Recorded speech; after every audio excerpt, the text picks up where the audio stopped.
모든 초점은 사람에게 있는 게 아니라 하나님께로 두는 게 예배의 정의인 것 같고, 결국 그것을 통해서 하나님을 알게 되고, 또 근데 그렇게 알게 하시는 것은 사실은 우리가 연구를 해서 또 우리가 뭔가를 노력을 해서 하는 게 아니라 성령님을 통해서만 알 수 있는 유일한 것이니까, 결국 예배는 이 삼위일체 하나님을 통해 다시 하나님을 알아가는 거, 그리고 그 하나님을 또 바라보게 되고, 그 하나님을 찾게 되고, 그 하나님을 누리고 또 나누는 그런 게 예배가 아닐까 생각합니다.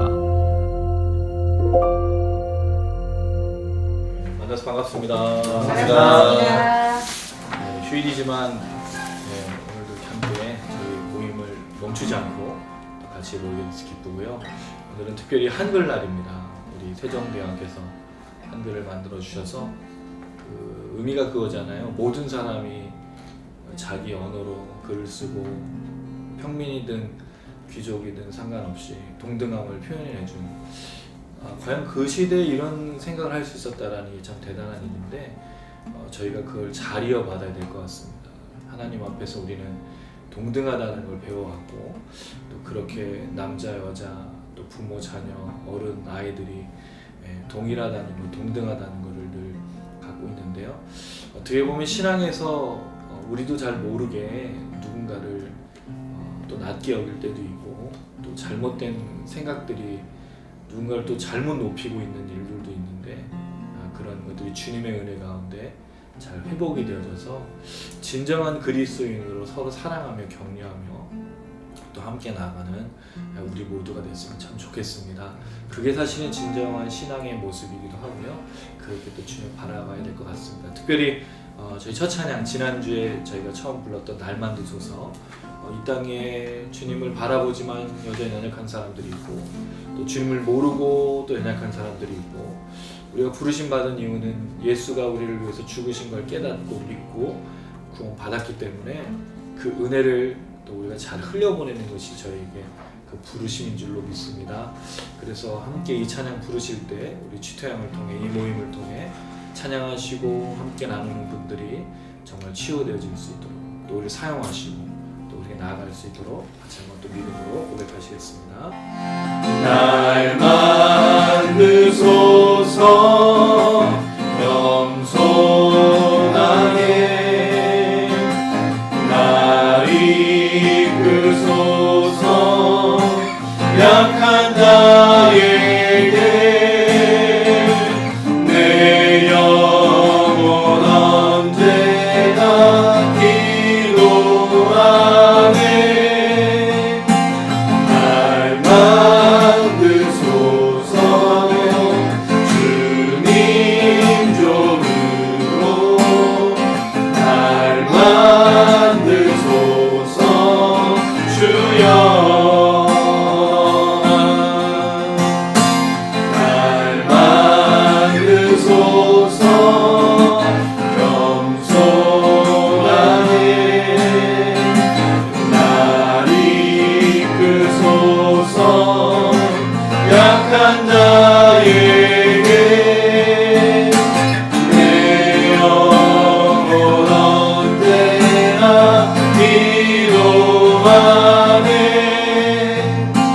날 만드소서 주님 종으로, 날 만드소서 주여. 날 만드소서 겸손하게, 날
할렐루야. 네, 주님이 우리를 만드시지 않으면 사실 저희가 만들어져 갈 수가 없습니다. 아무리 애쓰고 노력해도 사실 우리 안에 남아있는 죄악과 또 죄성과 연약함들이 불쑥불쑥 드러날 때가 참 많은 것을 고백합니다. 이 시간 잠시 한번 기도했으면 좋겠는데요. 하나님을 잘 아시죠? 혹시 우리 마음에, 우리 생각에, 우리 삶에 부족함이 있다면, 연약함이 있다면 우리를 다시 한번 빚어주시고 우리를 다시 한번 만져주시고 또 주님 우리를 만들어주셔서 우리를 통해서 이 은혜가 막힘없이 흘러갈 수 있게 달라고 우리 자신을 놓고 찬양하며 또 기도하는 이 시간 가운데, 말씀 듣는 이 시간 가운데 우리를 먼저 그렇게 빚어가 주시고 만들어 달라고 우리 잠시 한번 기도하도록 하겠습니다.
주님 우리를 만들어 가 주실 줄로 믿습니다.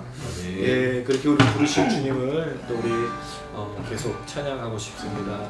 우리가 모여 있는 곳이 주님의 나라라고 늘 이야기하고 있는데요. 여러분 한 주간 동안 어떻게 그 주님의 나라, 이제 주일 지나고 이제 얼마 안 지났지만 그 주님의 나라를 누리시면서 살고 계신가요? 사실은 참 쉽지 않은 것을 고백합니다. 우리가 밟고 있는 땅, 우리 가정, 삶의 터전, 우리 사업터, 또 우리 직장, 또 우리가 서 있는 곳에서 정말 이 하나님의 나라를 누리고 또 전하고 나누는 것이 참 쉽지 않음을 고백합니다. 그러나 그 안에서 우리가 놓치지 말아야 될 것은 우리가 무너져도 하나님의 나라는 무너지지 않는다는 것입니다. 우리가 그 믿음 안에서 또 오늘도 다시 걸어갔으면 좋겠습니다.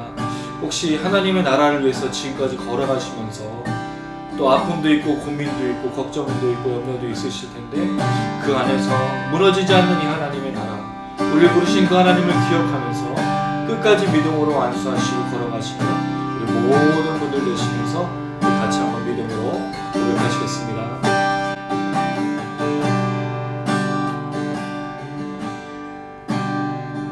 이곳에 임하신 하나님 나라, 가난한 마음으로 바라보리라.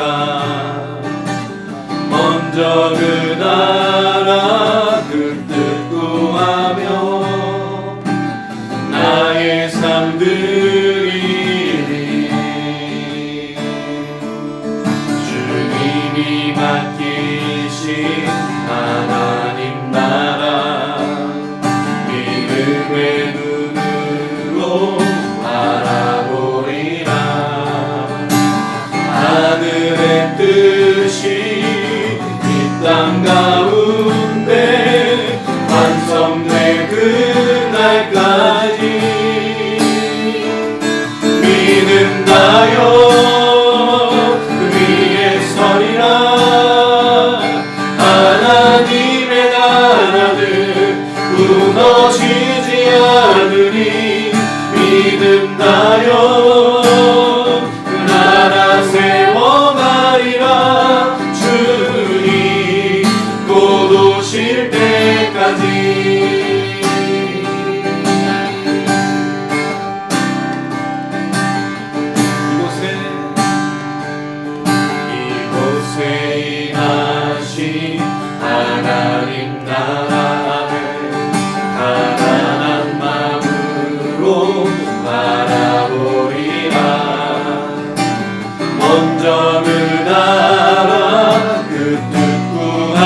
서리라.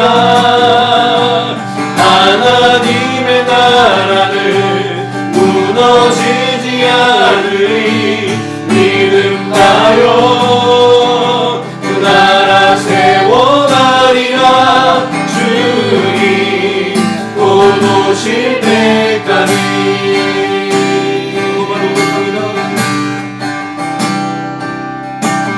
이곳에 임하신 하나님 나라, 가난한 마음으로 바라보리라. 먼저 그 나라 그 뜻 구하며 나의 삶들이 주님이 맡기신 하나님 나라, 믿음의 눈으로 바라보리라. 하늘의 뜻이 이 땅 가운데 완성될 그날까지 믿음하여 그 위에 서리라. 하나님의 나라는 무너지지 않으리. 믿음하여 그 나라 세워가리라. 주님 곧 오실 때까지 믿음하여 그 위에 서리라. 하나님의 나라는 무너지지 않으리. 믿음하여 그 나라 세워가리라. 주님 곧 오실 때까지 믿음하여 그 위에 서리라. 하나님의 나라는 무너지지 않으리. 믿음하여 그 나라 세워가리라. 주님 곧 오실 때까지.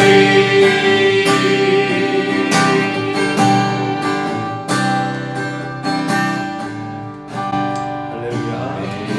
네, 주님의 나라는 결코 무너지지 않는다는 사실을 기억하시면서, 그리고 하나님께서 우리가 허락하신 비전과 꿈은 절대로 사라지는 법이 없습니다. 현실을 보면 두렵고 걱정이 되고 염려가 되지만 반드시 우리를 통해서 하나님이 그 일을 이뤄가실 줄로 믿습니다. 낙심하지 마시고 절망하지 마시고 염려하지 마시고 그 하나님 향해서 믿음으로 반응하시길 바랍니다. 하나님, 우리에게 성령을 역사하여 주시옵소서. 우리가 나아가는 오늘 예배 가운데 주님이 임하여 주시옵소서. 우리 주님만을 신뢰할 수 있도록, 주님만을 바라볼 수 있도록, 믿음으로 주님 반응하며 날마다 나아갈 수 있도록 오늘 우리와 함께 해달라고 우리 주여 한번 부르짖고 간절한 마음으로 기도하시겠습니다. 주여, 주님, 이 시간에 주님을 앞에 나가는 것이 감사합니다. 하나님, 우리 보였을 때 우리를 주님 부르시기를 원하였습니다. 주님 교회를 불러주시기 원하는 우리가 하나님 하나님의 기다림으로 기도하고 싶지만 우리가 하나님 성령을 역사하시며 하나님을 보여주시고 이 마음을 하시고 주옵소서. 주여, 시간에 걸려 주님을 의지하며 주님을 의지하며 아버지들에게 진정으로 역사하여 주셔서 주여, 주님을 역사하여 은혜를 가지고 수 있도록 도와주옵소서. 아버지 하나님의 소개를 우리를 통해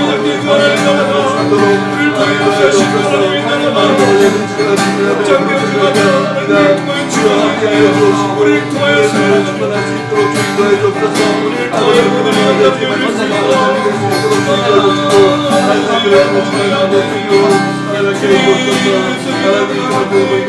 낙심할 때가 있습니다. 절망할 때가 있습니다. 주인도해 주시옵소서.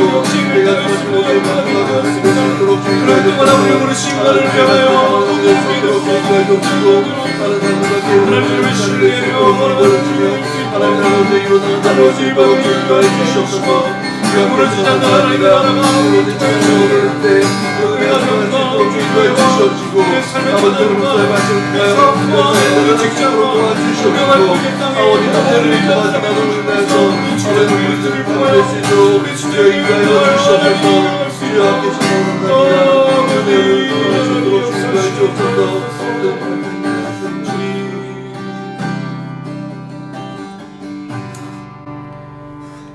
대표해서 박대수 단장님 기도 부탁드리겠습니다. 사랑의 하나님, 정말 너무나 감사합니다. 정말 아버지는 저희가 정말 집토형 모임을 통하여서 이렇게 모여 주님께 예배드리고 찬양할 수 있게 인도하시니 너무나 감사합니다. 하나님, 정말 저희들의 삶이 정말 주님 앞에 먼저 무릎 꿇는 삶이 될 수 있도록 주여 인도하여 주시옵시고 아버지 하나님, 정말 주님 앞에 온전히 기도하며 주님과 동행하게 되는 삶이 될 수 있도록 주여 인도하여 주시옵소서. 하나님, 정말 저희들이 주님을 알게 인도하시니 너무나 감사합니다. 주님을 알지 못하였다면 저희들도 똑같이 죽어가는 삶을 살아가고 세상 것을 바라며 살아갔을 테지만 하나님, 주님을 깨닫게 하시고 하나님에 대한 비전과 꿈을 갖고 살아갈 수 있게 인도하시니 너무나 감사합니다. 아버지 하나님, 정말 주님 앞에 온전히 바라옵나니 하나님, 주의 말씀을 사모하며 주님과 동행하는 삶이 될 수 있도록 주여 인도하여 주시옵소서. 온전히 기도한 삶이 될 수 있도록 주여 인도하여 주시옵소서. 하나님, 이곳에 하나님 나라를 이룰 수 있기를 원합니다. 주여 함께하여 주시옵시고 정말 아버지 하나님, 주의 말씀이 이 가운데 흥황할 때 아버지 저희 삶이 온전히 주님 앞에 드러진 삶이 될 수 있도록 주여 인도하여 주시옵소서. 아버지 하나님, 지금도 주님의 말씀을 갈급하시며 많이 살아가는 가운데 있습니다. 아버지 그들을 불쌍히 할 수 있도록 주여 인도하여 주시옵시고 아버지 하나님, 주의 말씀이 정말 아버지 선포되어질 때 아버지 그 말씀을 통하여 정말 죽은 생명이 살아날 수 있는 역사가 일어날 수 있도록 인도하여 주시옵소서. 하나님, 정말 이 시간 정말 주의 말씀을 사모합니다. 우리 최현우 목사님을 통하여서 말씀 속에 은혜를 받을 수 있도록 주여 인도하여 주시옵시고 깨닫는 지혜를 주시옵시고 저희가 새로운 삶을 살아갈 수 있는 정말 힘을 얻을 수 있도록 주여 인도하여 주시옵소서. 그래서 저희들 주어진 삶 속에 많은 사람들에게 주님을 담대히 증거할 수 있도록 주여 인도하여 주시옵시고 그런 가운데 하나님의 나라가 더욱더 일어나갈 수 있도록 주여 인도하여 주시옵소서. 아버지, 이 방송을 통해서 보는 많은 사람들의 마음속에 아버지 하나님의 말씀으로 정말 아버지 그들의 심령을 정말 아버지 자극하여 주시옵시고 그들에게 주님 앞에 돌아올 수 있는 놀라운 은혜가 넘칠 수 있도록 인도하여 주시옵소서. 주님께서 함께 하심을 감사드리며 예수님의 이름으로 기도드리옵나이다. 아멘. 네, 오늘 나누실 말씀은 느헤미야서 드디어 이제 마지막 장에 왔습니다. 느헤미야서 13장 1절부터 31절인데요. 또 다 읽지는 못할 것 같고 중간중간 살펴서 읽겠습니다. 오늘은 1절에서 3절까지만 읽고 말씀 나누면서 같이 읽도록 하겠습니다. 느헤미야 13장 1절에서 3절 말씀입니다. 구약 747페이지고요. 느헤미야 13장 1절에 3절, 제가 1절, 여러분 2절, 3절은 같이 읽도록 하겠습니다.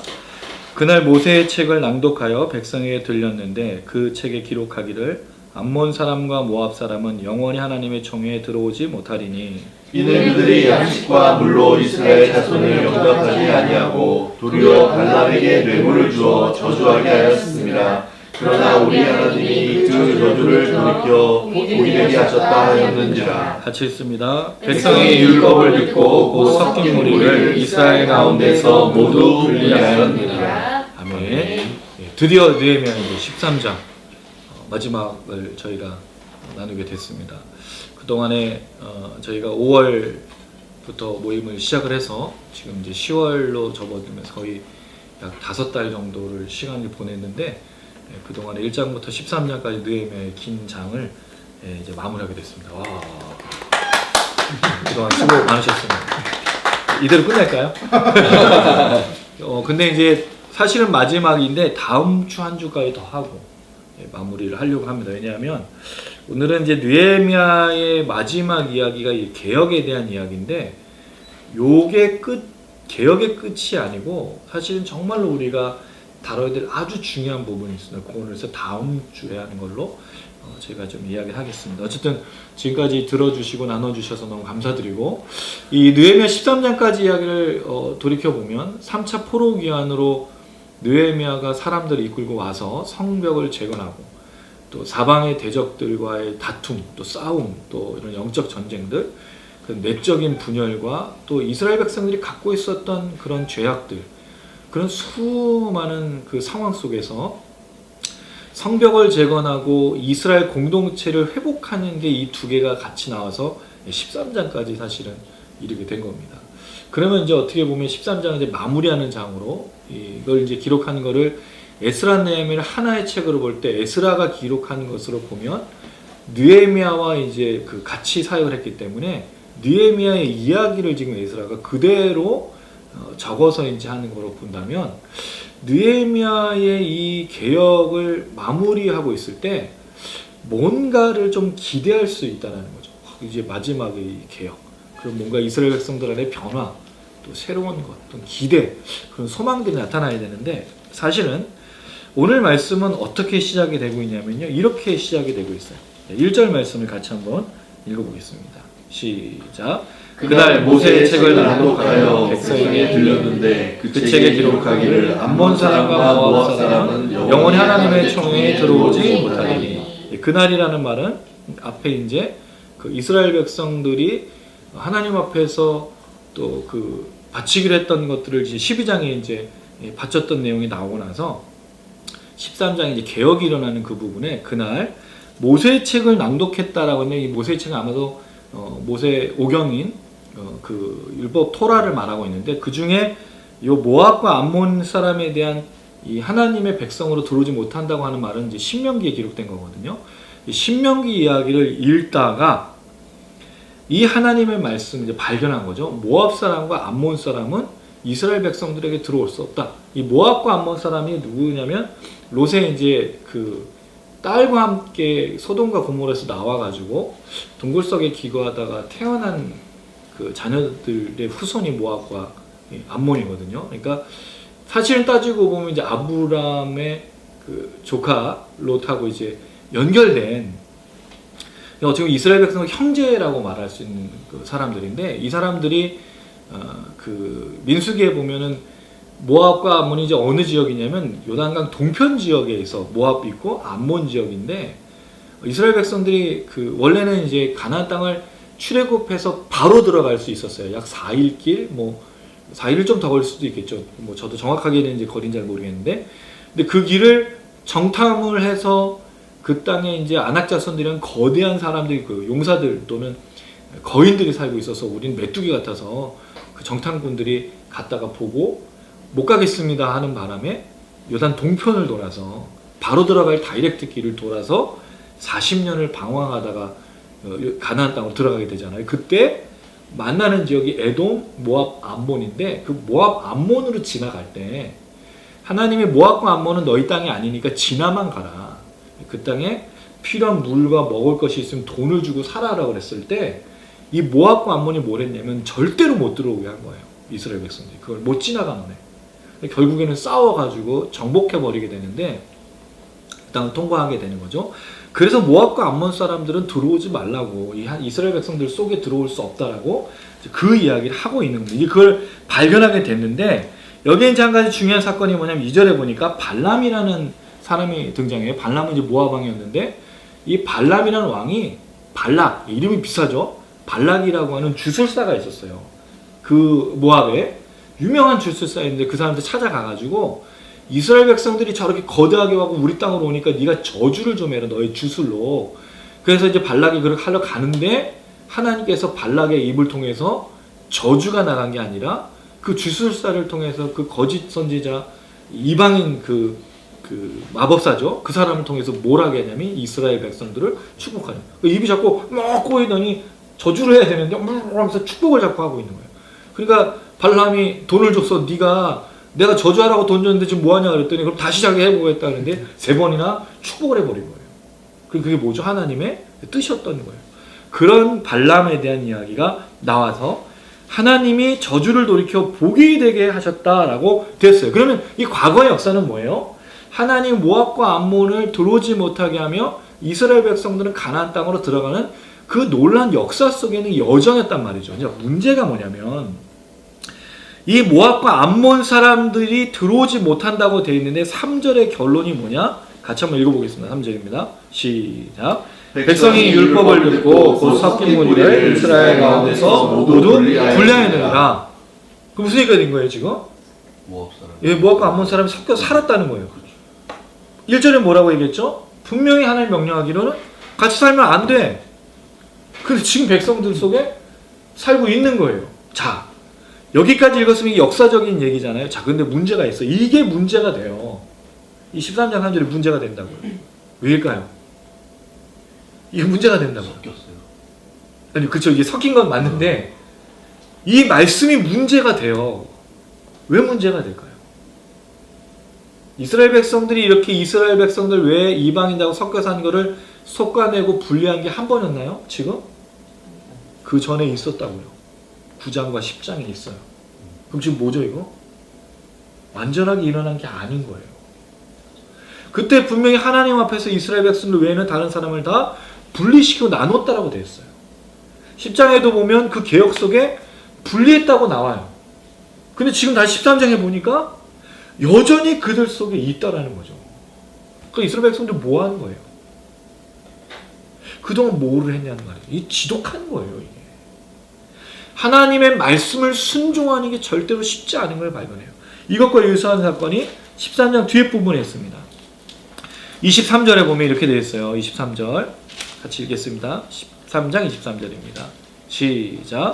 그때 내가 또 본즉 기럇 사람이 아스돗과 암몬과 모압을 맞아 아내로 살았는데. 아니 이게 지금 문제가 뭐냐면 또 그냥 같이 어울려 사는 건 문제가 아니라 아내도 얻은 상태인 거예요.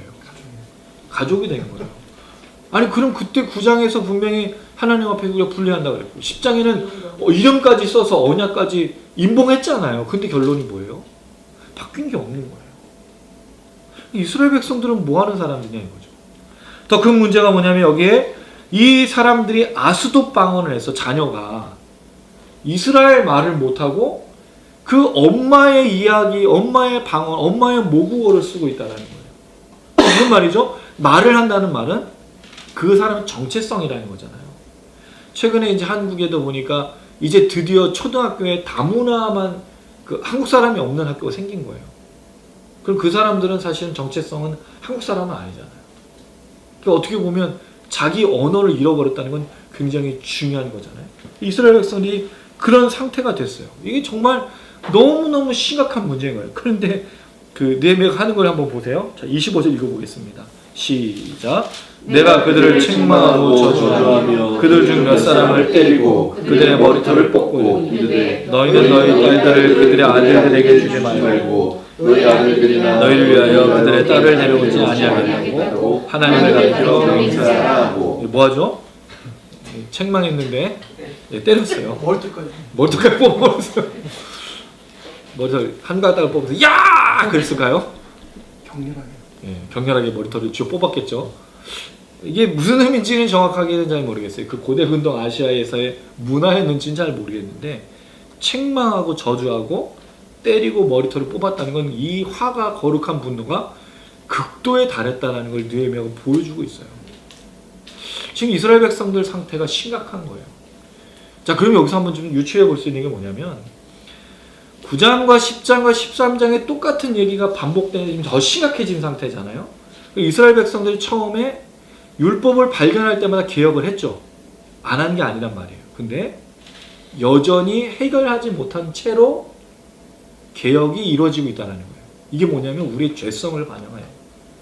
우리가 죄를 지면 뭐 하죠? 하나님 앞에 회개해요. 회개하고 나서 그 죄 안 졌나요? 똑같이 짓죠. 우리 똑같은 거예요. 지독한 거예요. 이거. 이 개혁이 단지 이방 사람과의 분리만 있냐? 아니에요. 너무너무 심각한 문제가 뭐냐면 분명히 9장과 10장에 언약으로 임봉했던 얘기가 또 나온다는 거죠. 사실은 이 이야기가 이방 사람과의 분리 문제가 단지 이게 포로 후기 때만의 문제가 아니에요. 이게 어떻게 시작되는지 얘기해 주고 있어요. 26절 한번 볼게요. 26절 시작. 또 이르기를 옛적에 이스라엘 왕 솔로몬이 이 일로 범죄하지 아니하였느냐. 그는 많은 나라 중에 비기로함이 없이 하나님의 사랑을 입는 자라. 하나님이 그를 왕으로 삼아 온 이스라엘 나라에 하셨으나 이방 여인이 그를 범죄하게 하였나니 솔로몬을 우리가 아는 대표적인 사건은 지혜의 왕으로서 어떤 아기가 누구의 아기냐, 어떤 엄마의 아기냐를 분별하는 아주 지혜로운 왕으로만 알고 있는데 사실은 솔로몬 때문에 이스라엘 백성들이 둘로 나뉘게 됐어요. 북이스라엘, 남쪽 유다로. 왜냐하면 솔로몬이 신명기에 왕을 두되 그 왕이 가지지 말아야 될 게 세 가지가 있었어요. 자기를 위해서라는 단서가 있어요. 자기를 위해서 세 가지를 가지지 말아야 되는데 첫 번째, 물질, 금과 은을 쌓아놓지 말라. 금은을 쌓아놓는다는 말이 무슨 뜻이죠? 왕이 금과 은을 더 의지한다는 얘기인 거예요. 돈을 쌓아놓는 거. 근데 놀랍게도 다윗은 금은을 모아서 뭐에다가 돈을 썼냐면 성전 건축에 전 재산을 바쳤어요. 근데 솔로몬은 그 성전도 짓고 금은을 모은 걸 가지고 심지어 방패까지 만들었어요. 금방패. 자기를 수호하는 경호원들을 위해서. 얼마나 부유했냐면 하나님 하지 말라는 거 했어요. 자기를 위해서. 두 번째, 말을 많이 가지지 말라고 했어요. 말은 뭘 얘기하죠? 전투력이잖아요. 국력인 거예요. 다윗이 뭐라고 그랬냐면 골리앗과의 전투 속에 너는 칼과 단창으로 나오지만 나는 만군의 여호와의 이름으로 나간다. 그래서 그 물맷돌 던지면서 죽였죠. 그래서 누가 그래요. 다윗이 물맷돌을 수십 번 그 목동대부터 돌려가지고 곰도 때려잡고 사자도 때려잡아서 골리앗도 때려잡을 수 있다. 물론 틀린 얘기는 아닌데 그 물맷돌이 정확하게 골리앗의 이마에 맞아서 될 확률이 누구에게 나타나냐 이거죠. 그건 하나님 하신 거잖아요. 하나님 다윗을 쓰신 거잖아요. 다윗은 걸 너무 잘 알았다고요. 근데 솔로몬은 말을 많이 가진 거예요. 왜? 이것으로 하나님보다 더 국력으로 삼았기 때문에 그런 거예요. 다 없어져서 그랬어요. 나중에. 나라 멸망해서. 세 번째 뭘 많이 가지지 말라 그러면 여인을 많이 가지지 말라 그랬어요. 근데 솔로몬의 후궁이 700명이었고요. 첩이 300명이었어요. 1000명이야. 아내가 1000명이었다고요. 그러면 오늘 만난 이 아내를 3년 후에 만나야 돼. 1000명이니까. 그쵸? 기억도 못하죠. 기억하기도 힘들어요. 하나님 하지 말라는 걸 세 개 다 했어요. 그게 솔로몬이야. 근데 그 혼합된 사람들이, 여인들이 들어오면서, 물론 정략적인 정치적인 걸로 했죠. 데려와서 뭘 들여오죠? 같이? 우상을 들여와요.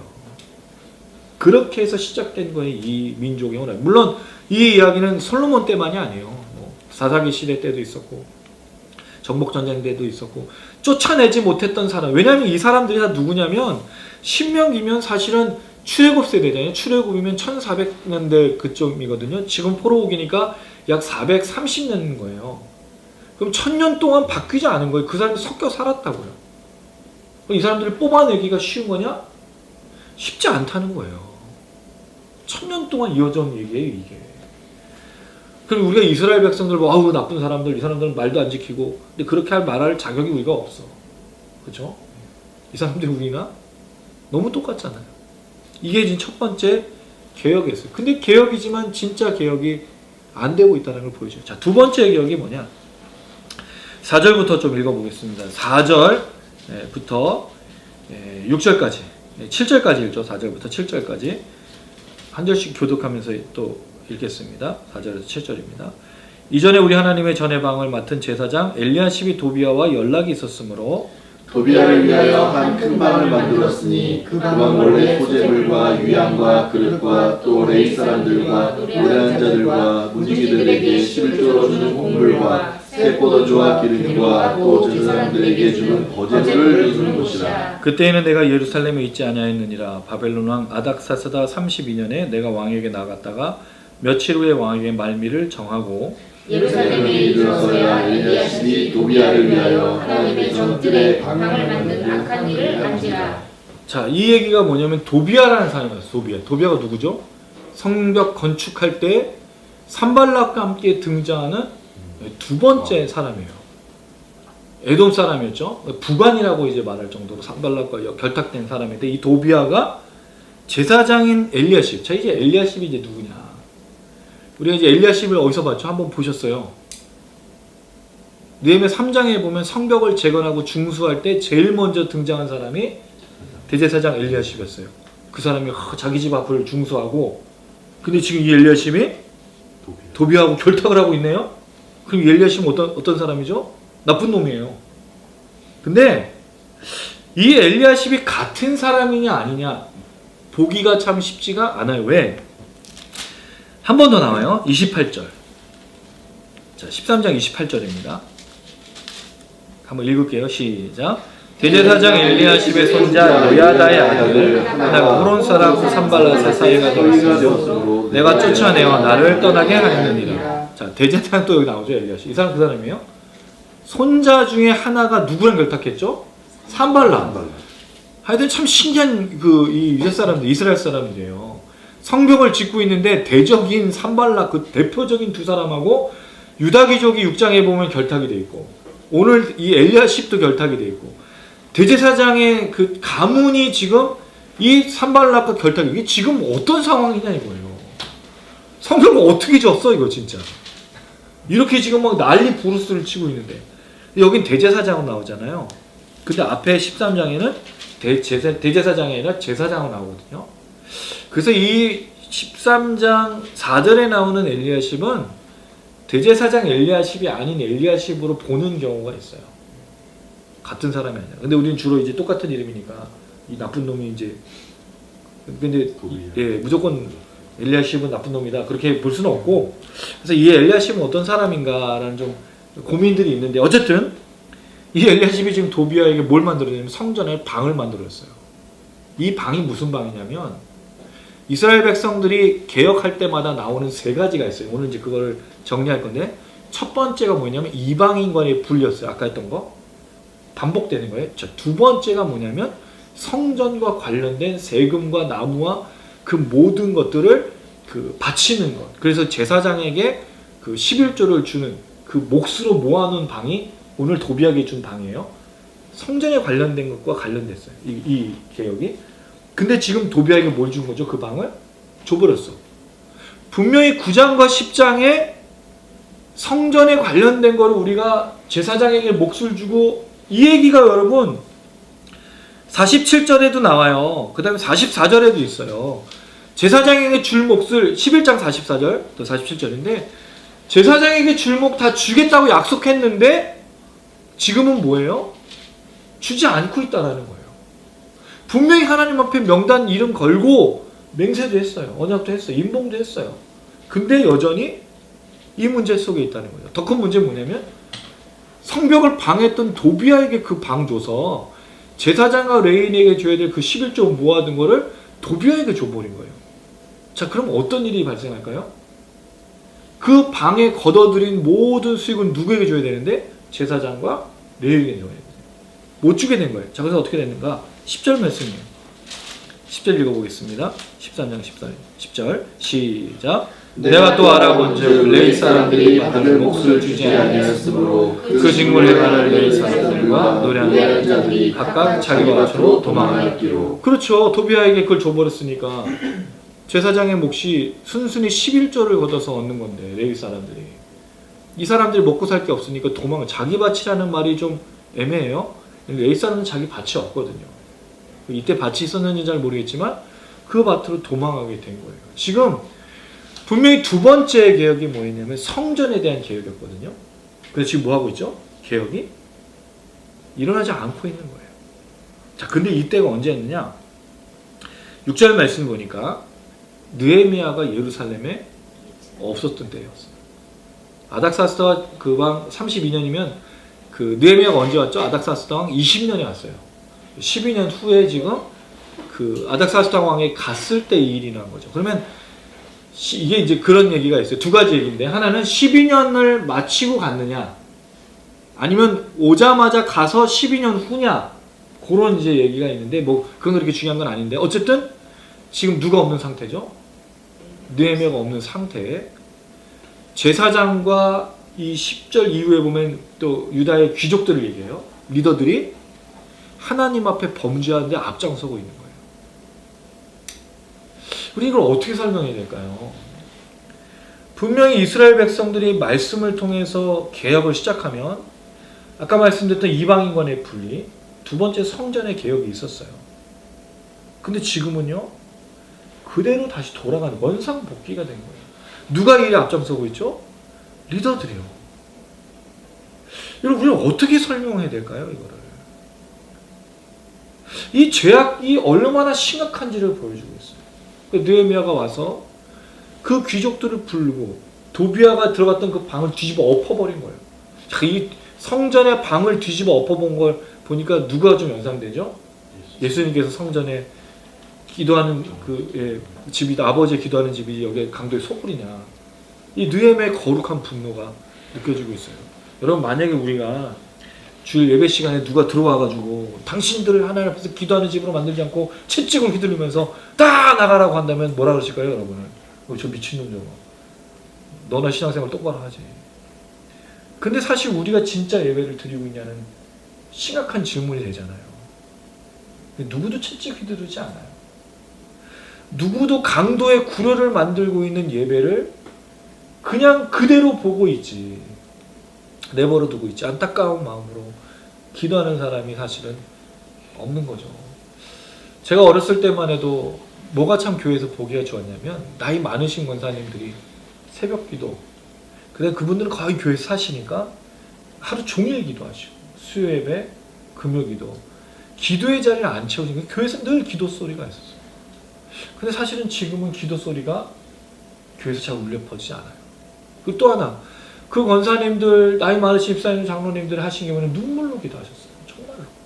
교회를 위해, 나라 민족을 위해서, 가정을 위해, 목사님들을 위해서 정말 눈물로 기도했는데 지금 눈물로 기도하고 있는 거예요. 우리가 눈물로 기도할 때가 있어요. 뭐 때문에? 결혼 못해서, 직장 잘 들어가려고, 또 가정에 문제 생기면 그건 울지 말라고 해도 막 가슴을 찢고 나를 죽이시고 살리시고 막 띠뚫리고 나와서 이제 하나님 투쟁하면서 들어줄 거냐 안 들어줄 거냐, 하나님만 손해다라고 외치고 있는 게 우린 거잖아요. 우리가 정말 언제 하나님의 뜻을 위해서, 하나님 나라와 의를 위해서 울면서 통곡하며 가슴을 찢으면서 기도하고 있냐 이거죠. 느헤미야가 지금 엎어버리고 있는 거죠. 12년 동안 뭐 했냐 이거죠. 그리고 이 귀족들이 여기 이 도비아가 이렇게 작은 일을 차지하고 제사장들이 도망가고 레위인이 도망가서 제사가 이루어지지 않고 예배가 이루어지지 않고 있는데 왜 가만히 있냐 이거죠. 그러니까 그 뒤에 부분에 모압 사람하고 결혼하고 암몬 사람 결혼한 그 사람들을 왜 때렸을까? 이 분노가 그게 다다른 거예요. 잘못 걸린 거죠, 이 사람은. 앞에 걸렸어야 되는데 뒤에 걸려가지고 머리털까지 다 뽑혔어요. 이 사람만 뽑혔어. 이 사람만 맞고 앞에는 안 맞았거든요. 화가 점점 너 걸려, 진짜 한 놈만 팬 거죠. 정말 이게 어떻게 보면 이스라엘 백성들 고질적인 문제였던 거예요. 이 성전을 회복하겠다는 걸 몇 번이나 다짐했는지 몰라요. 말씀을 통해서 몇 번이나 회복했는지 몰라요. 몇 번씩이나 이렇게 했는지 몰라요. 그래서 느헤미야가 이렇게 뒤집어 엎어버리고 나서 사람을 세우겠습니다. 이게 중요한 게, 이 개혁에 있어서 느헤미야를 우리가 잘 따라갈 필요가 있는데, 아까는 그 부분에 대해서 첫 번째로 기억할 게, 분리할 때 이방인과의 분리 속에서는 그 사람들에 대해서 반드시 이야기해줬다는 거예요. 잘못과 죄악에 대해서 이야기해주고 그걸 분리해낸 거예요. 자, 두 번째는 이렇게 되어 있어요. 13절 말씀 읽어보겠습니다. 13장 13절 시작. 내가 제사장 셀레미야와 서기와 사독과 레위 사람 부다야를 참고직으로 삼고 마따냐의 소년자 삭의 아들 하나를 버금으로 삼았나니 이는 그들의 충직한 자로 인정되리라. 그 직분의 형제들에게 분별한 일이 없느니라. 사람을 세워서 직무를 맡기고 있어요. 근데 이 사람들이 어떤 사람들이죠? 다 충직하다는 말은 우리는 충성된 거로 얘기하는데, 그 신실한 사람인 거예요. 페이스풀이라고 되어 있어요. 근데 신실한 것은 누가 신실한 거죠? 하나님이시잖아요. 왜냐면 우리는 사실 신실하지 않아요. 우리는 감정에 따라 바뀌고, 또 기분에 따라 바뀌고, 형편에 따라 바뀌어요. 하나님은 그렇지 않아요. 하나님은 늘 변함없어요. 제가 자주 얘기 드렸잖아요. 만약에 하나님이 어제하고 오늘 마음대로 기분이 달라, 오늘 되게 빡빡해, 아침부터 막 기분 안 좋아, 그 모여서 예배 드리고 있는 우리가 꼴 보기도 싫어, 난 나가 있어. 그럼 저희 예배 드리다 말고 나가야 돼요. 하나님 기분 안 좋으셨어. 그럼 뭐 하죠? 하나님을 기분 풀어드리기 위해서 누군가 잡아야 돼. 그게 고대의 신들이었잖아요. 고대 신들은 자기가 기분 나쁘면 재물을 요구했는데, 그래서 어떤 사람들은 이렇게 생각해요. 예수님의 십자가가 하나님의 진노를 잠재우는 것이라는, 그렇게 생각하는 사람도 있어요. 그건 아니에요. 하나님의 진노를 잠재우기 위해서 예수님이 희생당한 게 아니에요. 그렇게 받아들일 수는 없어요. 어떻든 간에 하나님이 만약 신실하지 않고 어제나 오늘이나 동일하지 않으면 우리가 어떻게 그 하나님을 믿고 살 수 있겠어요? 하나님만이 신실하시고 변함이 없으니까 우리가 그 하나님을 믿을 수가 있는 겁니다. 어쨌든 이 사람들이 그 개혁을 이루기 위해서 뭘 하고 있냐면 직무를 맡아서 신실한 자들이 섰던 거예요. 저는 이게 중요한 게 무슨 일을 하든지 사람을 세우는 원리의 제일 중요한 점은 그 사람의 가지고 있는 달란트가 아니라는 거. 그 사람이 가지고 있는 능력이나 물질이 아니라는 거. 뭐가 중요하죠? 신실한 겁니다. 사람과 사람 속에서 누군가가 일을 맡기고 누군가를 또 세울 때는 제일 중요한 부분은 신실한 사람을 세우는 게 참 중요해요. 근데 세상은 그렇지 않죠. 세상은 누굴 세우죠? 돈을 가지고. 왜 교회에서 직분자를 뽑을 때 돈 가진 사람을 뽑을까요? 왜 그러죠? 돈이 필요하니까. 돈 많이 낼 사람을 끌어모으는 거예요. 근데 그분들 중에 정직한 분들도 있지만 그렇지 않은 분들도 많아요. 그러면서 교회 세운 장로님, 집사님, 권사님들이 안수받고 세웠는데 돈이 많아서 세운 사람이라면 그 교회가 진정한 교회가 되겠냐 이거죠. 굉장히 중요한 거예요. 또 하나 이제 달란트에 대해서 얘기를 좀 하는데 여러분 달란트가 우리가 이게 바뀌어버렸어요. 원래 그 달란트라는 말은 그 뜻이 아니었어요. 달란트는 돈입니다 원래. 근데 갑자기 탤런트가 됐어요. 근데 만약에 그 달란트예요. 금 5달란트, 그 2달란트, 1달란트. 이 비유에서 주님이 칭찬하신 사람이 누구죠? 5달란트, 2달란트 받은 사람을 칭찬했어요. 뭐라고 착하고 충성된 종아. 내가 작은 일에. 금 1달란트가 작은 거 아니거든요. 그럼요. 금이 엄청 많은 거예요. 그 돈이. 그 1달란트도 굉장히 많은 건데 근데 거기서의 중요한 점은 만약에 이거를 달란트에서 탤런트 받다고 그러는데 그 재능이잖아요. 그럼 재능을 발휘 안 하고 천국에 가면 너 일로 와봐. 너는 내가 그렇게 재능을 줬는데 이걸 발휘 안 해서 넌 저기 나가서 슬피 울며 이를 감이 있으리라. 그럼 천국에 재능을 썼느냐 안 썼느냐에 따라 천국 가고 못 가고가 된 거예요. 그럼 그 얘기가 아닌 거예요. 그럼 내가 가진 재능을 발견도 못하고 못 쓰는 사람은 천국에 못 간다는 얘기가 돼요. 천국은 누가 가죠? 재능을 쓰는 사람이 가는 게 아니고 예수 믿는 사람이 가는 거잖아요. 그 비유는 그게 아니고 5달란트, 2달란트 둘 다 뭐였죠? 주인의 이야기를 듣고 순종한 사람들이었어요. 주인이 내가 올 테니까 장사해서 이익을 남겨라. 그 5달란트, 2달란트 받은 사람이 뭐였죠? 장사해서 이익을 남겼어요. 순종해서. 근데 1달란트 받은 사람은 뭐였죠? 그 주인을 두려워해서 주인은 당신이 이런 사람이니까 내가 너무 두려워가지고 돈을 묻어놨습니다. 그대로 받으십시오. 불순종했단 말이에요. 순종이냐 불순종이냐지 이게 재능을 썼느냐 안 썼느냐로 그 얘기를 한다면 이상한 얘기가 되는 거예요. 우리가. 어쨌든 간에 하나님이 사람을 쓰신 건 재능 때문에 쓰는 게 아니에요. 우리 자꾸 착각하는 거예요. 우리가 준비된 자, 우리가 막 준비를 하고 있으면 하나님이 그때로 해서 너를 쓰시겠다. 그럼 하나님이 우리가 그때 될 때까지 가만히 있다가 그때 쓰시는 걸로 얘기해요. 그렇지 않아요. 그럼 베드로와 12제자 불렀을 때 다 때가 돼서 부르는데 그때가 어떤 때였냐 이거. 베드로는 실패했을 때 불렀거든요. 레위는 세리였을 때, 세리로 그 세금을 걷고 있는 사람이었을 때. 우리가 뭔가 착각하고 있는 거예요. 자꾸 준비되었다. 이 달란트라는 말. 그런 얘기가 아닌 거예요. 절대로. 하나님이 쓰시는 사람이 누구라고요? 신실한 사람이에요. 그럼 여러분 우리가 뭐에 최선을 다해야 될까요? 뭐에 순종해야 될까요? 말씀에 순종하는 사람이 돼야 돼요. 말씀을 듣고 말씀을 깨닫고 말씀을 믿고 말씀대로 살아가기 위해서 애쓰는 사람이 돼야 되는 거예요. 그게 사실 하나님이 쓰시는 사람이에요. 그래서 느헤미야가 자기도 신실하지만 자기가 세운 사람들도 신실한 사람을 세우고 있다는 거죠.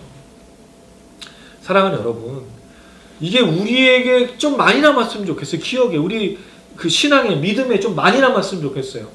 세상은 사실 재능을 요구하고 세상은 가진 물질과 가진 게 얼마냐를 요구하지만 하나님 요구하는 건 네가 얼마 가졌냐를 묻지 않아요. 그러면 오병이어의 기적은 뭐냐 이거예요. 그 아이가 가지고 있었던 게 뭐였죠? 물고기 2마리하고 보리떡 5개였어요. 그걸로 2만 명을 어떻게 먹여요? 근데 그 아이의 그걸 받으셔서 주님이 기도하시고 다 먹여주시잖아요. 만약에 그 2만 명 넘는 사람을 먹이려면 어떻게 됐었을까요?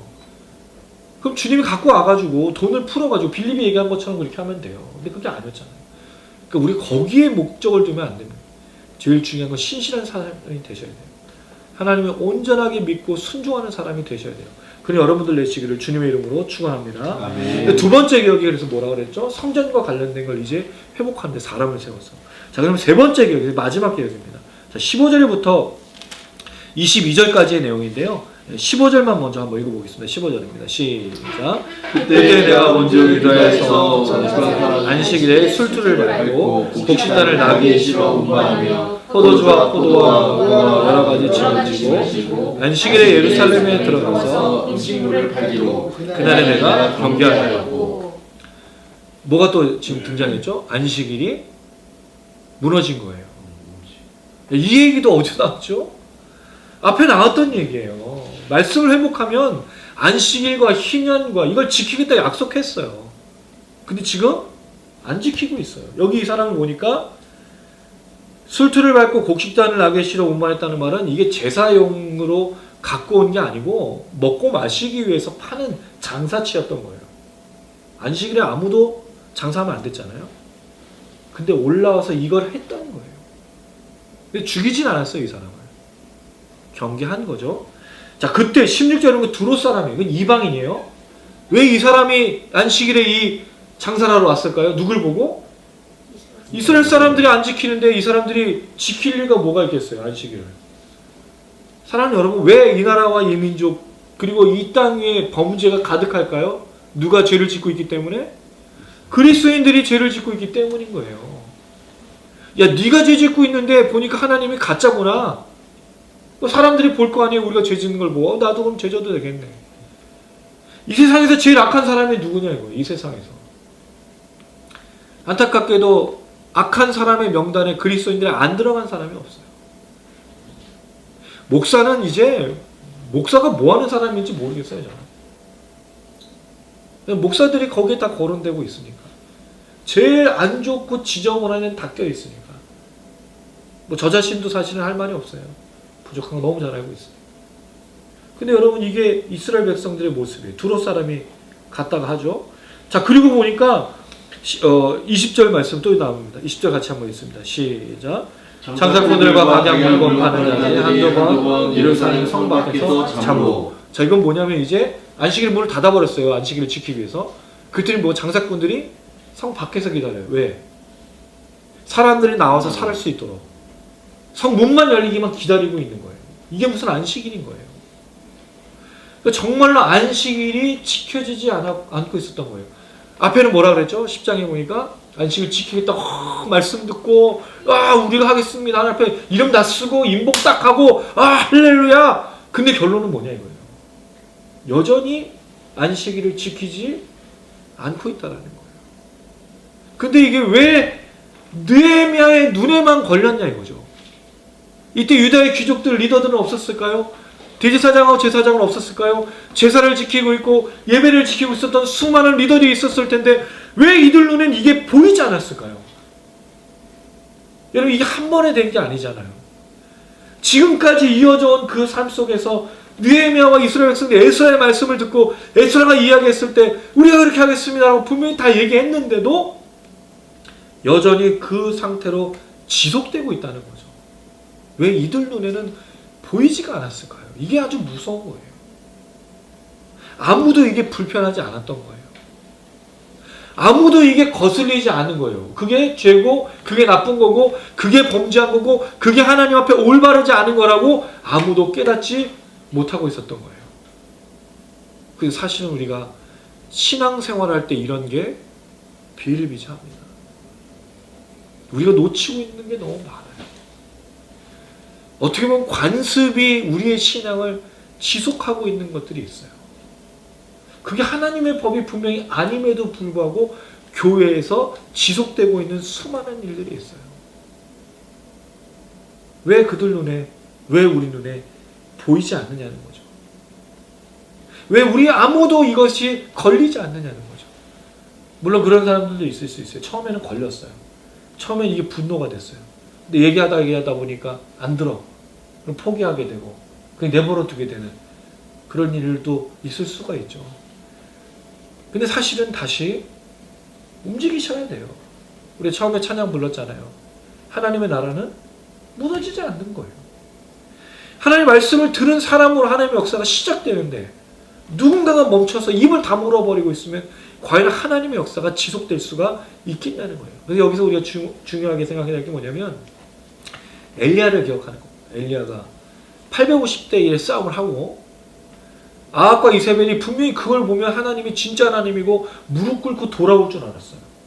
근데 이들이 그 위대하신 하나님을 보고도 눈 하나 깜짝 안 하는 거예요. 850명이 죽었는데도 이세벨이라는 이 악독한 여자는 눈 하나 깜짝 안 하는 거예요. 뭐라 그러냐면 엘리야 내가 너를 죽여버리겠다 그랬어요. 엘리야가 두려운 것도 있겠지만 저는 엘리야가 소진했다고 생각해요. 이 하나님을 보여줬는데도 변화가 없는 걸 보고 그게 그의 힘을 다 뺏어간 것 같아요. 그래서 도망가요. 하나님께서 이 엘리야를 하나님 산에 부르실 때까지 먹이시죠. 까마귀를 통해서 로뎀나무 안에서. 로뎀나무가 좀 죄송한 말이지만 쉼을 주는 데가 아니고요. 사람이 들어갈 수도 없는 조그만 나무예요. 지금 저주, 울분, 슬픔이 있는 게 로뎀나무거든요. 그 엘리야가 그 나무 안에서 나무로 가려지지도 않는데 하나님 위로로 거기서 회복이 돼서 걷는데 하나님 그 말 해주시잖아요. 뭐라 그랬죠? 너 외에 너와 같은 이가 몇 명 있다? 7,000명이 있다고. 하나님 나라는 무너지지 않아요. 절대로. 물론 이 나라의 민족에 또 교회에 또 목사들의 또 직분자들의 죄악들이 있어요. 그렇지만 그렇지 않고 신실한 7,000명이 있는 거예요. 보이지 않아요. 이게 중요한 거예요. 이게. 일어나야죠. 기도해야죠. 말을 해야죠. 하나님의 말씀이 살아있음을 신실하게 보여줘야 돼요. 그래서 경계하고 세우는 사람을 세우는 게 얼마나 중요한지 몰라요. 느헤미야가 일하죠. 그리고 또 해요. 이 안식일이 지켜지지 않으니까 느헤미야가 하는 일이 있어요. 22절 말씀입니다. 22절 있습니다. 시작. 내가 또 레위 사람들에게 몸을 정결하게 하고 와서 성문을 지켜서 안식일을 거룩하게 하라 하느니라. 내 하나님의 나라를 위하여 이 일도 기억하시고 주의 크신 은혜로 나를 아끼시옵소서. 레위 사람들을 세워요. 이 안식일을 온전히 지킬 수 있도록 사람을 세워서 경계하는 거예요. 이게 굉장히 중요한 거예요. 사람을 세워서 하는 거예요. 하나님의 역사가 사람을 통해서 나타나기 때문인 거예요. 이 사람들을 위해서 뭘 하고 있죠? 중요한 거예요. 정결하게. 그 다음에 그 성문도 정결하게. 안식일도 거룩하게 지킬 수 있도록 구별하고 있다는 거죠. 이렇게 해서 다시 개혁을 해요. 근데 참 놀라운 건 뭐냐면 세 가지 개혁이 계속 똑같은 얘기가 반복돼요. 이방인과의 분리. 두 번째는요. 성전에 대한 것. 세 번째 안식일. 계속 바뀌지 않고 나와요. 이 세 개가. 근데 이 세 개가 다 이루어지지 않는다는 거죠. 완전히 성취가 되지 않는다는 거죠. 그 이유가 뭘까요? 왜 이스라엘 백성들을 반복하고 있을까요? 우리 안에 갖고 있는 죄성이 아직도 해결해야 될 문제이기 때문인 거예요. 그래서 개혁은 한 번으로 끝나는 게 아닌 거예요.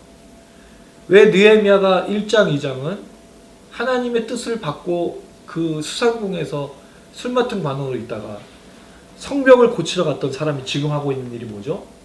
백성들의 개혁이잖아요. 그럼 사실 느헤미야가 부름받은 건 뭘 위해서 온 거죠? 성벽만 짓기 위해서 온 게 아닌 거예요.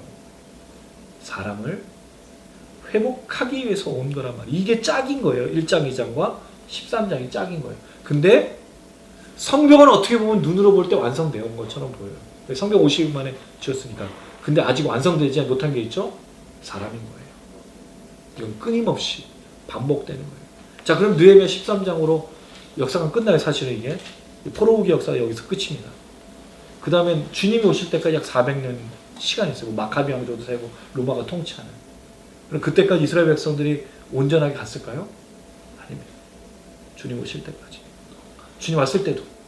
그리고 이후로 되어 있는 신약 성경도 보면 성도들도 똑같은 죄와의 싸움이 있는 거예요. 사도 바울도 고백했어요. 내 안에 끊임없는 죄와의 싸움이 있다.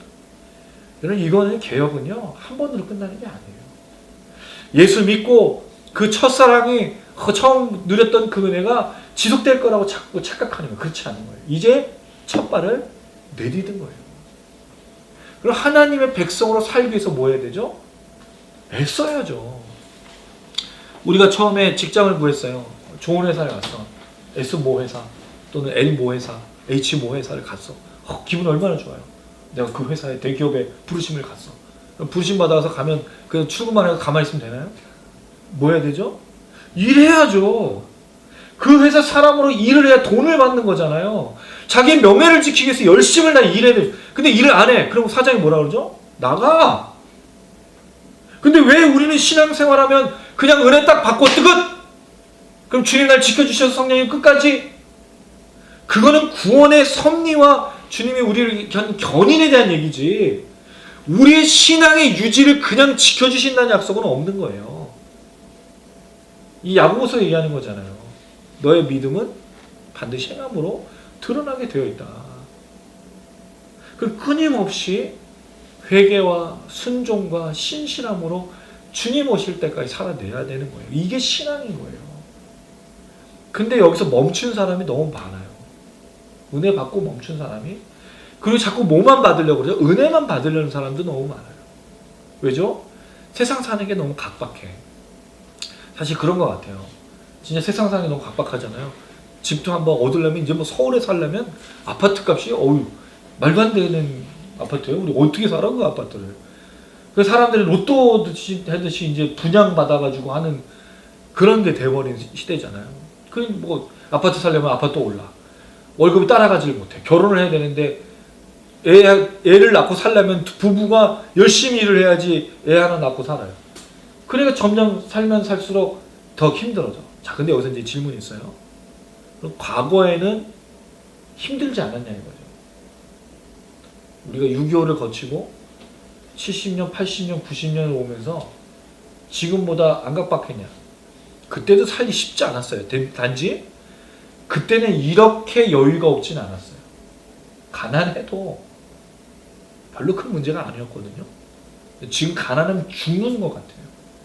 돈 없으면요 세상 끝난 것 같아요. 저조차도 위축이 될 정도로 우리가 뭔가를 놓치고 있는 것 같아요. 이렇게 스트레스를 받고 이렇게 각박해진 게 없는 것 같아요. 시대가 점점 악해져 가고 있거든요. 그런 걸 어떻게 따라가냐 이거죠. 그 속에 우리가 이렇게 고민하면서 갈등하는 게 사실은 먹고 사는 문제로 되어다 보면 결국 우리가 해야 될 영적 전쟁은 먹고 사는 문제로 귀결되는 거예요. 근데 사실 영적 전쟁은 그게 아니잖아요. 먹고 사는 문제는 누가 해주기로 약속했죠? 이렇게 대답이 적으세요. 하나님이요. 그럼 왜 자꾸 여기로 싸우고 있냐 이거예요. 우리가 싸워야 될 이 먹고 사는 문제로 싸우는 게 아니거든요. 이스라엘 백성들이 왜 그렇게 두려워했을까요? 만나를 주셔도. 만나가 매일 내렸잖아요. 근데 두려운 거예요. 내일 안 주실까 봐. 오늘 쌓아놨어. 아침에 되면 다 썩어버린 거예요. 주셨어요. 40년 내내. 자, 근데 문제는 이 썩은 만나를 붙들다가 나중에는 만나가 한번 생각해보세요. 40년 동안 만나 먹었어요. 아침, 점심, 저녁 만나. 아침, 점심, 저녁 콩나물국이라고 생각해보세요. 40년을. 어우씨, 저 이스라엘 백성들 안에서 너무 감사해요. 40년을 같은 음식을 그것도 하루 종일. 물론 향료를 바꿔서 뭐 쓸 수는 있겠죠. 가끔. 그러니까 이제 고기를 달라 그런 거예요. 그래서 왜 애굽으로 자꾸 돌아가려고 했냐면 애굽에서는 음식 먹었거든요. 채소도 썰고 고기도 썰고 추라기하고 이걸로 고기하고 딱 2개밖에 없잖아요. 한국 사람은 김치 없으면 살기도 쉽지 않았겠지만 한국 사람들이 저는 감사한 게 이스라엘 백성들이 아니어서 너무 감사해요. 우리 광야를 걸었으면 벌써 다 죽었어요. 저는 서로 찔러 쪼개고 막 우리끼리 막 죽였어. 하나님 원망하는 게 아니고 너 때문이라고 하면서. 그래서 감사해요. 한국 사람들이 이스라엘 사람들이 아닌 게. 어쨌든 우리가 쌓아야 될 문제는 이게 아니죠. 우리 쌓아야 될 영적인 개혁이 있어요. 우리가 개혁교회거든요. 복음주의는 개혁교회라고 말하고 있어요. 종교개혁가들로부터는 종교개혁하는 개혁주의인데, 개혁주의란 말은 리폼들이라는 거예요.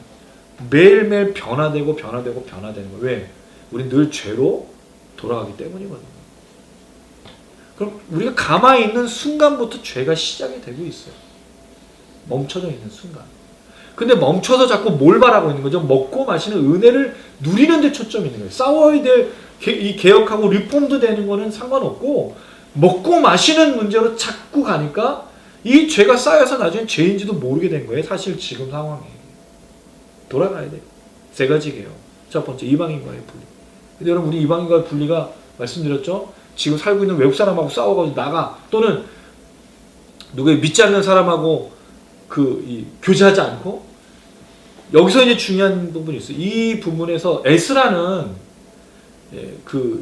이스라엘 이방인하고 분리할 때 결혼까지도 아예 끊어버렸어요. 근데 느헤미야는 그렇진 않아요. 아들과 딸을 이방인에게 주지 말라. 우리가 이걸 어떻게 적용하느냐가 이제 문제인 거예요. 그래서 제가 세상 속에 살면서 다른 사람 단절하지 말라, 그 뜻이 아니었어요. 구별된 삶을 살아야 된다. 여러분, 우리 달라야 돼요. 우리 입술이 달라야 되고요.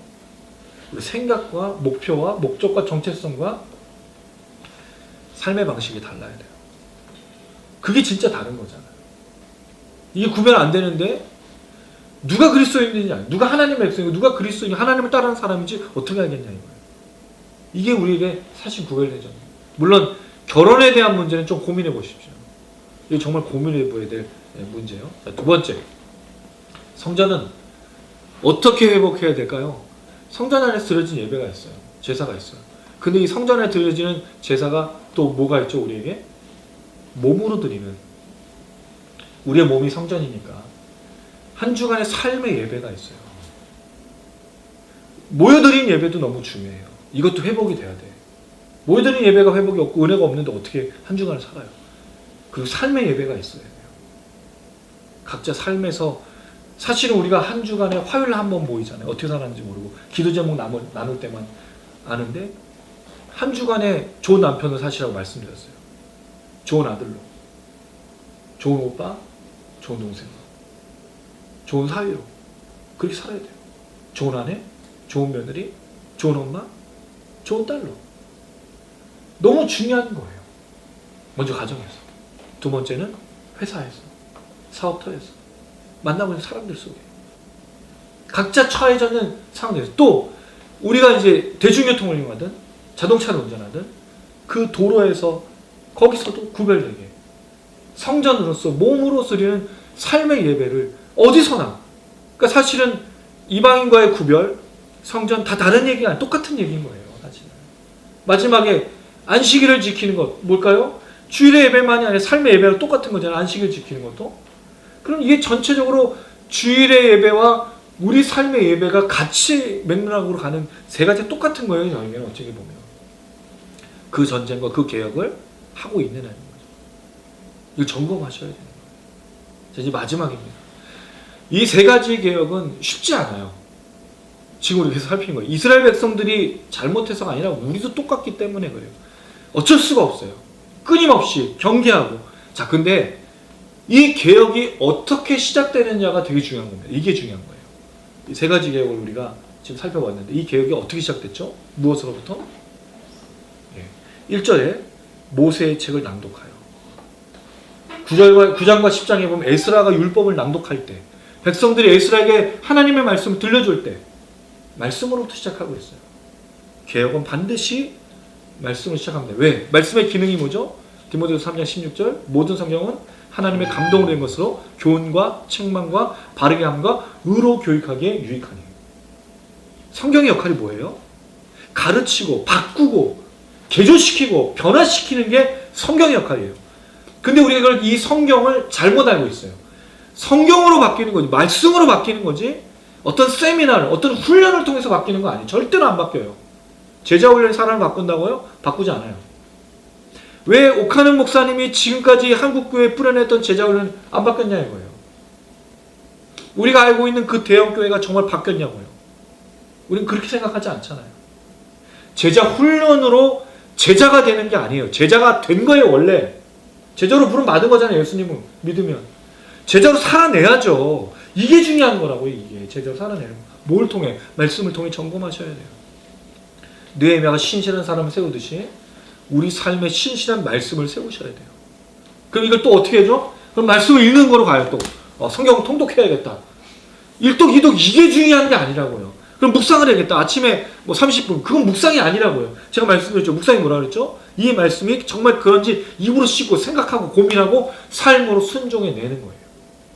성경의 역할이 뭐예요? 바르게 하고 교육하고 이 모든 것들 어떻게 오죠? 듣고 깨닫고 믿어지는 역사를 통해서 온 거예요. 성령님 하셔야 되는 거예요. 그게 진짜 말씀을 듣는 거고 그게 진짜 설교고 그게 성경을 묵상하고 연구하고 통독하는 거예요. 성경만이 우리를 바꿀 수 있어요. 근데 성경을 잃어버리는 시대를 살아요. 이 많은 성경들이 있고 다양한 번역본이 이렇게 풍요로운 시대가 어디 있어요, 여러분? 외국에 저도 너무 감사한 게 예전에는 원서 찾으려면 쉽지 않은데 뭐 아마존.com 뭐 요새는 한국 전 깜짝 놀랐어요. 뭐 C5로 되는 쇼핑몰 그 인터넷 쇼핑몰 회사에서 도서도 주문해줘요. 직구가 있어. 로켓 직구. 이거 얘기해버렸네? 죄송합니다. 이거는 얘기하면 안 되는데. 하여튼 거기서도 주문하면 원서가 와요. 깜짝 놀랐어요, 제가. 이렇게 좋은 시대를 살고 있어. 근데 영적인 수준은 우리 선조들보다 못하는 거예요. 우리 한국에 복음이 처음 들어왔을 때는 삶의 변화가 있었어요.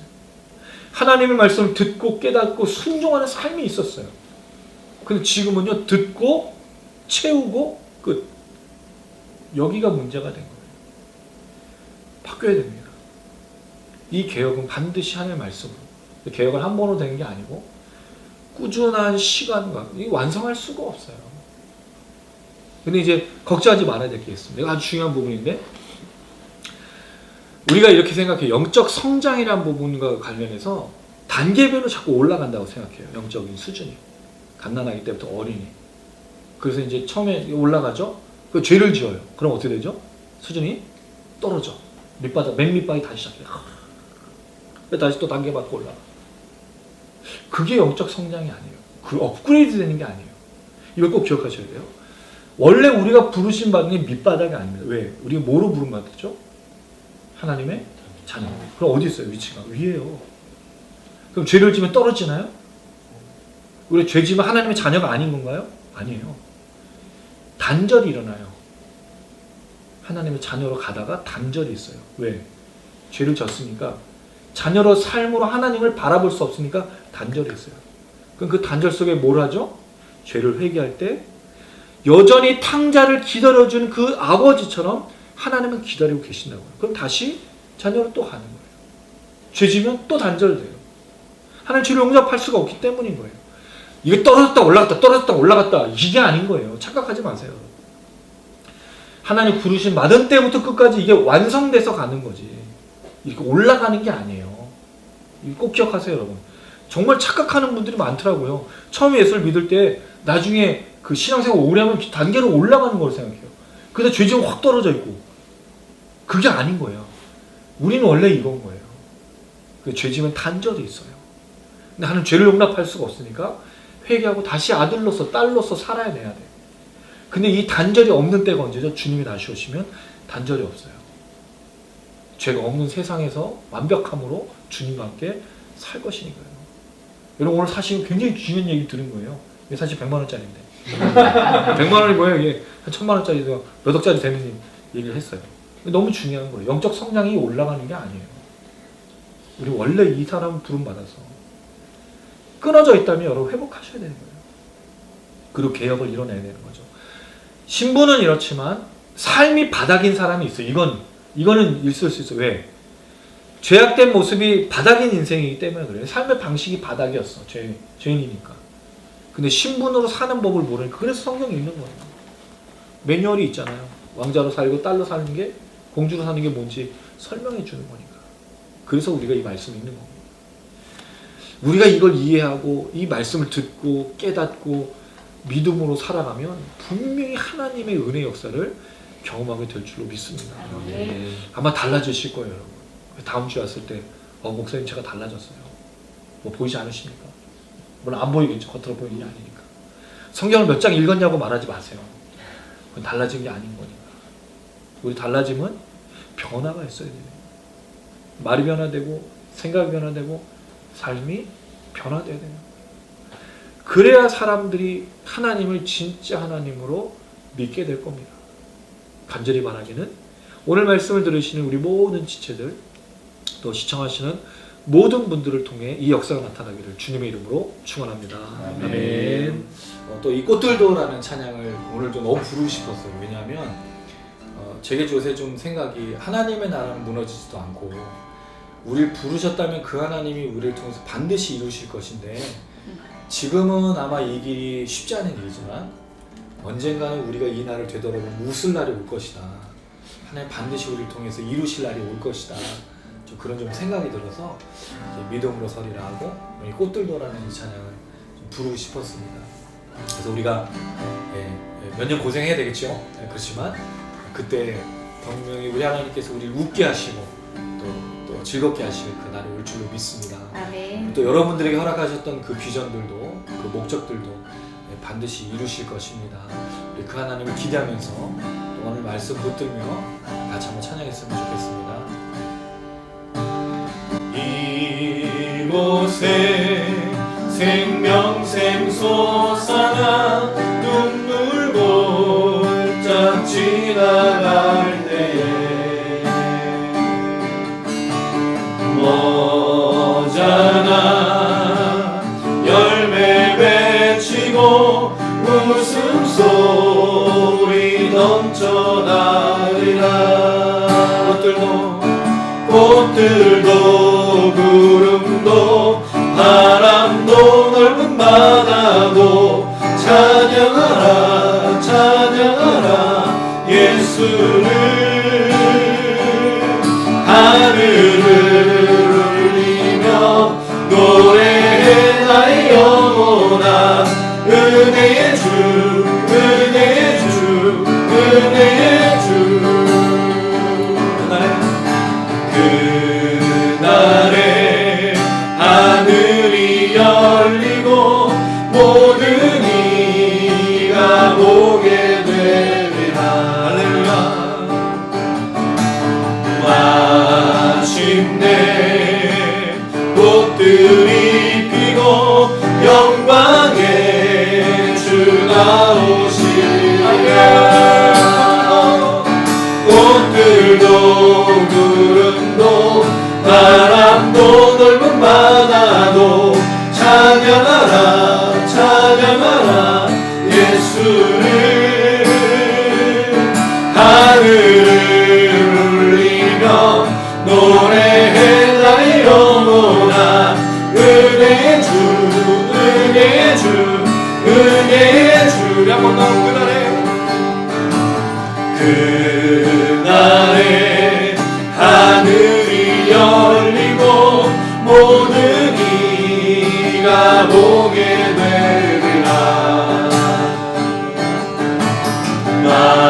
마침내 꽃들이 피고 영광의 주 나오시리라.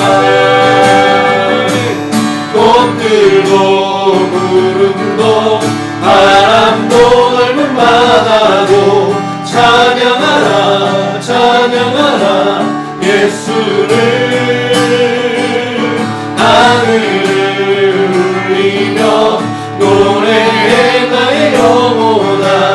은혜의 주 은혜의 주 은혜의 주. 꽃들도 구름도 바람도 넓은 바다도 찬양하라 찬양하라 예수를. 하늘을 울리며 노래해 나의 영혼아. 은혜의 주 은혜의 주 은혜의 주. 꽃들도 구름도 바람도 넓은 바다도 찬양하라 찬양하라 예수를. 하늘을 울리며 노래해 나의 영혼아. 은혜의 주 은혜의 주 은혜의 주.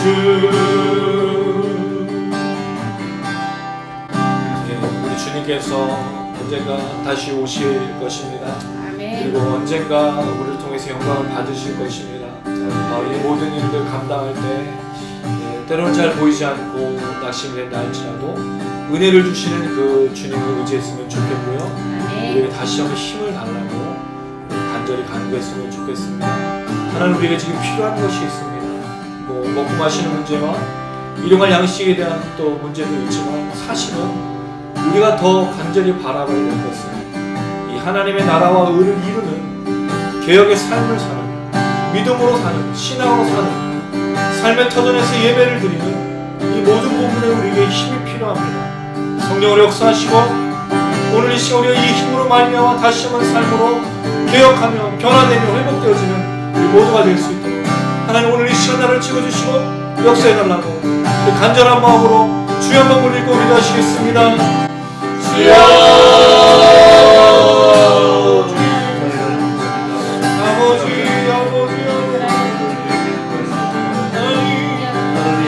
다시 한번 세임을 하여 주의 말씀을 따라 하나님 아버지, 아버지 우리를 사랑하여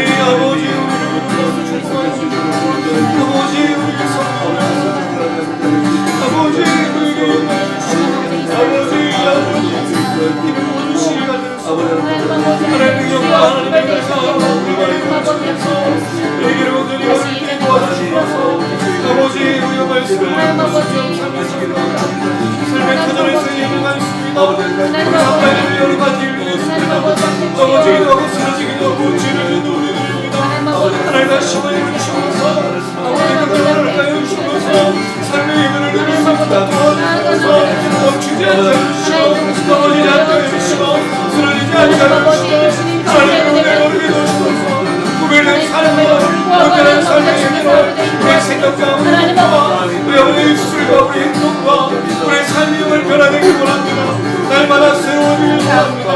주여, 주님의 은혜가 필요하고 이 길을 걸어갈 수 있는 이 길을 걸어갈 수 있는 주님의 능력을 주시고 이 길을 감당할 수 있는 주의 역사를 하여서 하나님의 은혜를 걸어갈 수 있도록 도와주시옵소서.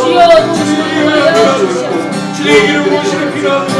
제가 연을 위해 감당할 수가 없어 오늘 월ችን 놀라신 영광으로 우리 앞에 언명을 찍으시고 주의 길을 무엇이면서 여기 역사하시고 주의 인도하여 주시옵소서. 아버지, 우리 이름이었습니다.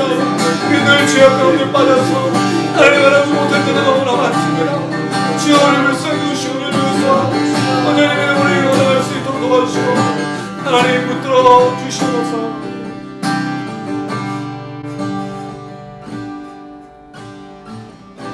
하나님 아버지, 이스라엘 백성들이 언약을 하며 이름을 새기고 임봉을 했지만 여전히 그 죄악 가운데 빠져 아주 심각한 상황 속에 살아가는 것을 봅니다.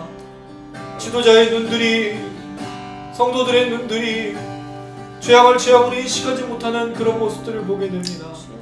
주여, 우리도 동일한 언약함과 동일한 죄성과 죄악과 연약한 가운데 나아가고 있습니다. 혹시 하나님 우리가 보지 못하고 있었다면 주여, 우리가 볼 수 있는 능력 허락하여 주시고 은혜 허락하여 주셔서 주의 말씀을 듣고 깨닫고 믿음으로 고백할 수 있도록 도와주셔서 그때 하나님의 은혜 역사가 다시 한번 우리에게 시작되는 줄로 믿습니다. 우리를 불쌍히 여기셔서 이 말씀의 역사가 우리 삶에 드러날 수 있도록 온전한 예배를 드리고 삶의 예배를 드릴 수 있도록 주여, 우리를 축복하여 주시옵소서. 우리를 불쌍히 여겨 주시옵소서. 우리를 긍휼히 여겨 주시옵소서.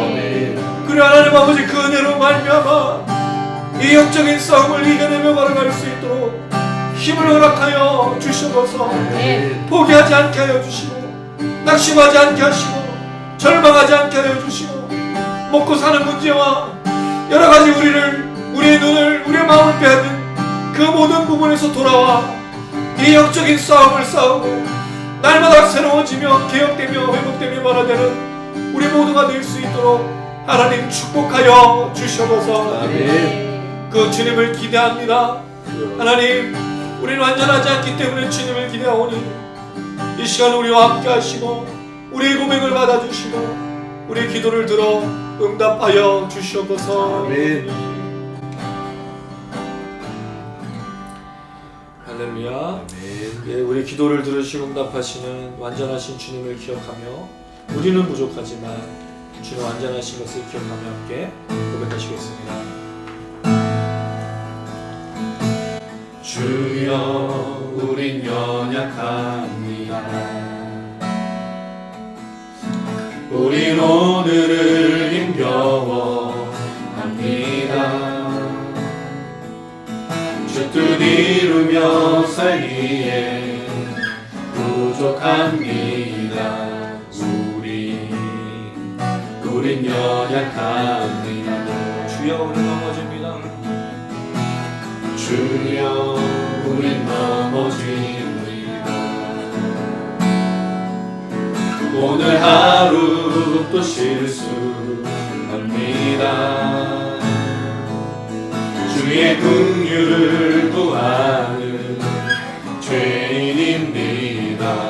우리 주만 바라봅니다. 한없는 주님의 은혜 온 세상 위에 넘칩니다. 가릴 수 없는 주여가 온 땅 위에 충만합니다. 주님만이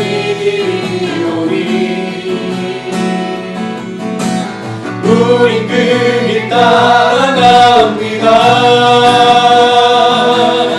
그날에 우리를 이루신 주는 완전한 네가. 주여 우린 연약합니다. 우린 오늘을 힘겨워합니다. 주 뜻 이루며 살기에 부족합니다. 우린 연약합니다. 주여 우리 넘어집니다. 주여 우린 넘어집니다. 오늘 하루 또 실수합니다. 주의 긍휼을 구하는 죄인입니다. 우리 주만 바라봅니다. 한없는 주님의 은혜 온 세상 위에 넘칩니다. 가릴 수 없는 주여만 온 땅 위에 충만합니다. 주님만이 이기로니 우린 그 길 따라갑니다. 그날에 우리 이루신 주는 완전한 네 한없는 주님의 은혜 온 세상 위에 넘칩니다. 가릴 수 없는 주여와 온 땅 위에 충만합니다. 주님만 이기노니 우린 그 길 따라갑니다.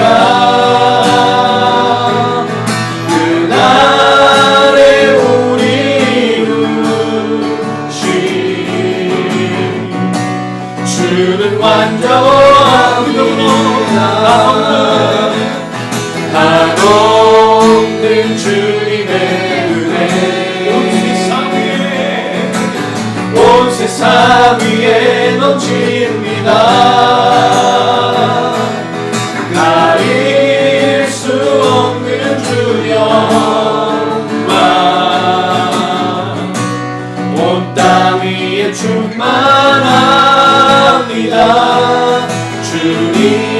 주님만 이기노니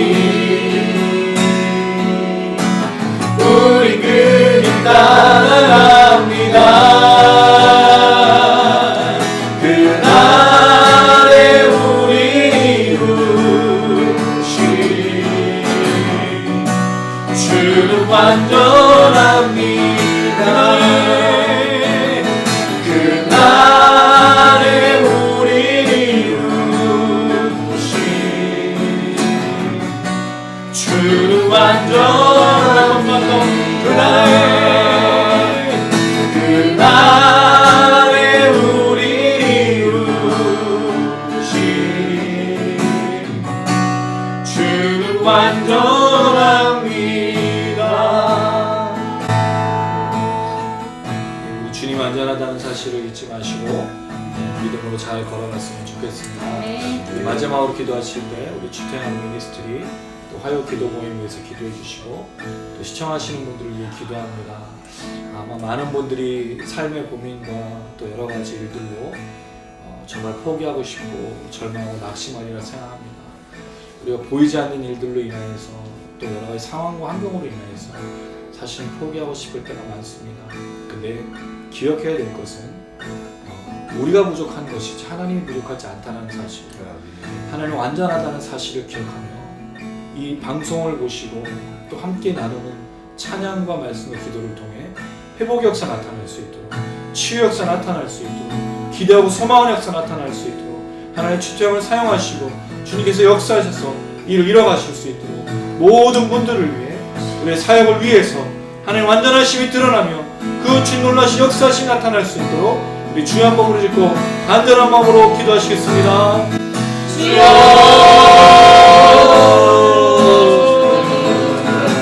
아버지 하나님 완전하심을 주여 우리의 죄를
사랑이 많으신 아버지 하나님, 주님은 완전하신 줄로 믿습니다. 아멘. 우리의 유일한 신앙의 대상이신 줄로 믿습니다. 아멘. 우리가 우리를 신뢰하고 믿지 않게 하시고 오직 살아 역사하신 하나님 아버지 한 분만을 신실하게 믿고 따라갈 수 있도록 축복하여 주시옵소서. 아멘. 주태양 미니스트리를 세우시고 화요기도 모임 시작하실 때 이 땅에 죽어가고 잃어버린 상처받고 낙심하고 절망하는 영혼들을 주님 살리시기 위해서 우리를 부르신 줄로 믿습니다.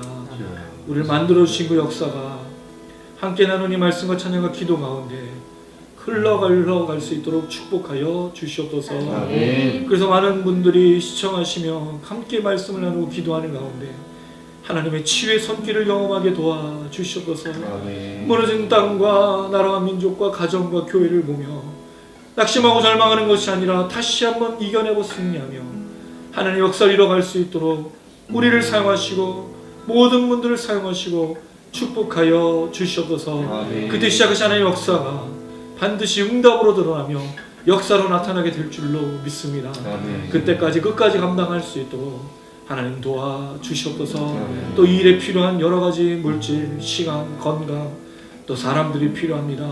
하나님 도와주셔서 채워주시고 이 일에 우리가 끝까지 무너지지 않으며 주님의 나라를 바라보고 하나님의 영광을 바라보며 걸을 수 있도록 하나님 도와주시옵소서. 아멘.